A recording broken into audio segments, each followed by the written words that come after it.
Il regarde sa femme. Son visage est le même, sa voix identique, ses gestes parfaitement familiers. Et pourtant, il en est certain, ce n'est pas elle. Quelque chose ne colle pas, quelque chose est faux. Alors il recule, son cœur s'accélère, une peur froide s'installe, et dans sa tête, une seule pensée tourne en boucle. Ils l'ont remplacé. Ce que tu vas entendre aujourd'hui n'est pas une histoire inventée, ce n'est pas une légende, ce n'est pas du paranormal, c'est un trouble réel, documenté, étudié, et il est capable de briser une vie en quelques jours. On l'appelle le syndrome de Capgras, un phénomène où ton propre cerveau te convainc que les personnes que tu aimes ne sont plus elles. Tout commence normalement, un homme, une vie simple, une routine, rien d'anormal. Jusqu'à ce jour, il rentre chez lui, sa femme l'accueille, elle sourit, elle parle, elle s'approche. Mais lui se fige, il la regarde longuement. Tout est là. Et pourtant, quelque chose a disparu. Ce petit lien invisible qu'il ressentait avant, cette sensation de familiarité. C'est comme si il regardait une copie parfaite, mais une copie vide. Alors il commence à douter.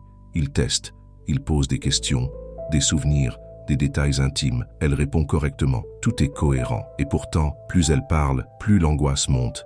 Parce que dans sa tête, la conclusion est déjà là. Ce n'est pas elle, c'est quelqu'un d'autre. Les jours passent et la certitude grandit. Ce n'est plus un doute, c'est une conviction. Il commence à surveiller, à analyser chaque geste, chaque regard. Il cherche une faille, un détail qui trahirait l'imposteur, mais il ne trouve rien.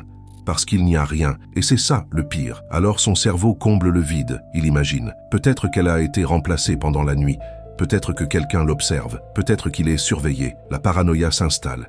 Il dort moins, il mange moins, il devient méfiant. Et un jour, il refuse de la laisser entrer dans la maison. Parce que pour lui, cette femme n'est pas sa femme. Cette histoire n'est pas isolée. Des cas comme celui-ci existent partout dans le monde. Des patients qui accusent leur famille d'être remplacés, qui appellent la police, qui fuient leurs proches, qui deviennent agressifs. Certains pensent que leurs enfants ne sont plus leurs enfants. D'autres croient que plusieurs copies existent. C'est terrifiant. Mais ce n'est pas une hallucination classique. Ce n'est pas voir quelque chose qui n'existe pas. C'est pire. Ils voient la réalité, mais ne la ressentent plus. Mais ce phénomène ne s'arrête pas là. Il ne touche pas qu'une seule personne. Il ne suit pas un seul scénario. Il peut frapper différemment, plus silencieusement, plus brutalement. Une autre histoire. Une femme, une mère. Tout semblait normal. Elle vivait avec son fils.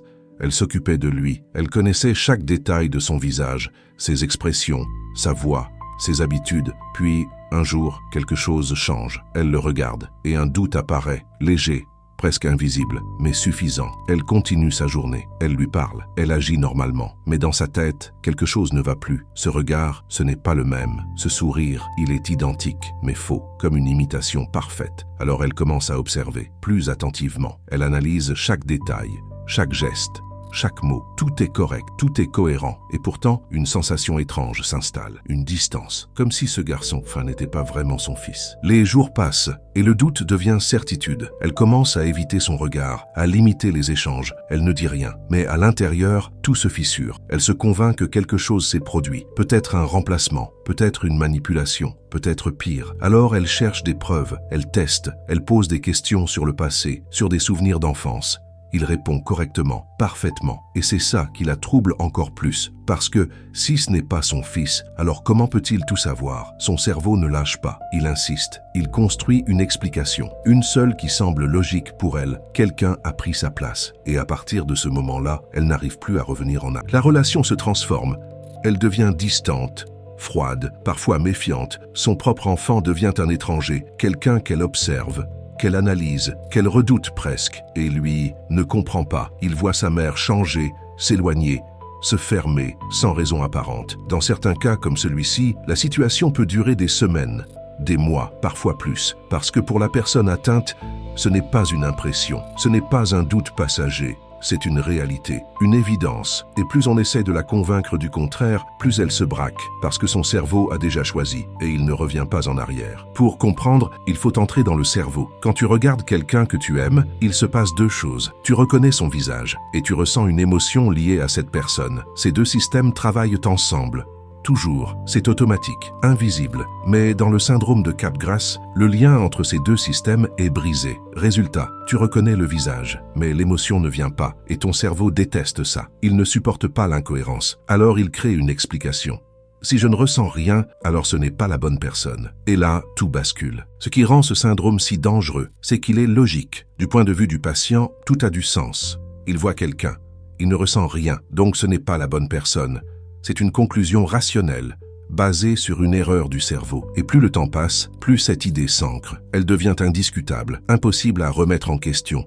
Imagine maintenant être en face de quelqu'un que tu aimes et le voir reculer, te regarder avec peur, te dire « tu n'es pas elle ». C'est ce que vivent les proches.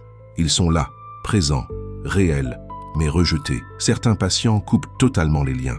D'autres deviennent agressifs. Dans certains cas, la situation devient dangereuse. Parce que si tu crois que quelqu'un est un imposteur, alors tu peux vouloir te défendre. Ce syndrome apparaît souvent après un traumatisme cérébral, une maladie neurologique ou certains troubles psychiatriques, mais parfois, il surgit sans prévenir. Et c'est ça qui est inquiétant. Ton cerveau peut se dérégler sans que tu t'en rendes compte immédiatement. Le plus troublant, c'est que ces patients peuvent reconnaître une personne à la voix sans problème. Par téléphone, tout va bien, mais en face à face, le doute revient. Parce que le problème vient du lien émotionnel visuel. Ton cerveau ne connecte plus correctement. On aime penser que notre perception est fiable, que ce que l'on voit est réel, que ce que l'on ressent est juste. Mais ce syndrome prouve une chose dérangeante. Ton cerveau peut te mentir, tout en te convainquant qu'il dit la vérité. Et quand ça arrive, tu ne peux pas t'en rendre compte, parce que pour toi, tout semble logique. Alors maintenant, imagine, tu te réveilles demain, tu regardes quelqu'un que tu aimes, et soudain, ce lien disparaît. Plus aucune émotion, plus aucune reconnaissance profonde, juste un visage, familier, mais étrangement vide. Et ton cerveau te dit, ce n'est pas lui, ce n'est pas elle. Que ferais-tu? Le syndrome de Capgras n'est pas une fiction, c'est une preuve troublante que notre réalité ne tient qu'à un équilibre fragile dans notre cerveau, un simple dysfonctionnement, et tout peut basculer. Les visages restent, mais le sens disparaît, et dans ce silence émotionnel, le doute prend toute la place. Si cette vidéo t'a marqué, abonne-toi maintenant, parce que ce que tu prends pour acquis, ton cerveau, ta perception, ta réalité, peut être bien plus fragile que tu ne le penses. Et dis-moi en commentaire, penses-tu que ton cerveau pourrait te tromper sans que tu t'en rendes compte?